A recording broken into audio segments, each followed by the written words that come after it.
అందరికీ నమస్కారం. Welcome back to my channel అండి. ఇవాళ దోసపిండి అయితే కొద్దిగా మిగిలిందనమాట. ఎందుకు దాంట్లోకి మళ్ళీ పచ్చడి చేయాలి అదంతా ఎందుకని చెప్పేసి నేనైతే ఇలా స్వీట్ దోస అయితే వేసుకుంటున్నాను. మీకు ఎప్పుడైనా దోసపిండి మిగిలిపోతే ఇలా అయితే ట్రై చేయండి. మనకు పిండికి తగ్గట్టయితే షుగర్ పౌడర్ కానీ లేదంటే బెల్లం కానీ తీసుకోవచ్చు. నేను ఇక్కడైతే బెల్లం తీసుకున్నాను. బెల్లం తురుములోకి అలాగే 2 స్పూన్స్ కోకోనట్ పౌడరు, కొద్దిగా ఇలాచి పౌడర్ కూడా యాడ్ చేసేసి మొత్తం అంతా కలిసేలాగైతే కలుపుకుంటున్నానండి. ఇలా కలుపుకొని ఇప్పుడు మనకు దోసపిండి ఉంది కదా, దీంట్లోకి మొత్తం కూడా వేసుకుని బెల్లం అంతా కూడా కరిగిపోయేలాగా కలుపుకోవాలి. ఎక్కువ సన్నగా తురుముకుంటే చాలా తొందరగా అయితే కరిగిపోతుందండి.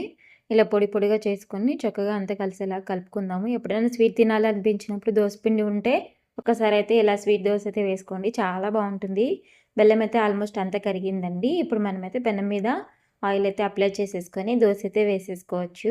చాలా బాగుంటుంది. ఈవినింగ్ టైంలో పిల్లలు స్నాక్స్ అడిగినప్పుడు కూడా ఇలా చేసి ఇవ్వండి, వాళ్ళకి ఖచ్చితంగా నచ్చుతుంది.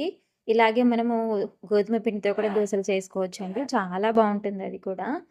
నెక్స్ట్ అయితే నేను ఎప్పుడైనా చేసినప్పుడు చూపిస్తానండి మీకు. గోధుమ పిండితో కూడా దోశలు చాలా బాగుంటాయి, స్వీట్ దోశలు.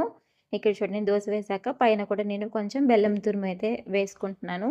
క్యారమలైజ్ అవుతుంది కదా, చాలా బాగుంటుందండి. చూడండి, కరుగుతుందనమాట బెల్లము, క్యారమలైజ్ అవుతుంది. సూపర్ టేస్టీగా ఉంటుంది.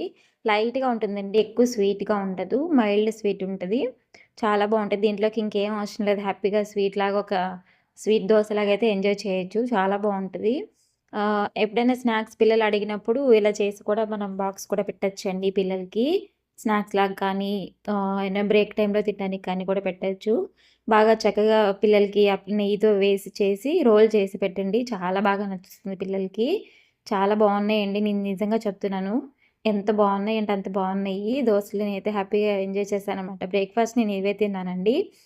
ఈ వీడియో మీకు ఎలా అనిపించిందో కమెంట్ సెక్షన్‌లో కమెంట్ చేయండి. మీకు నచ్చితే మీ ఫ్రెండ్స్ అండ్ ఫ్యామిలీస్‌కి షేర్ చేయండి. అలాగే మన ఛానల్‌ని సబ్స్క్రైబ్ చేసుకొని రెగ్యులర్‌గా అయితే ఫాలో అవ్వండి.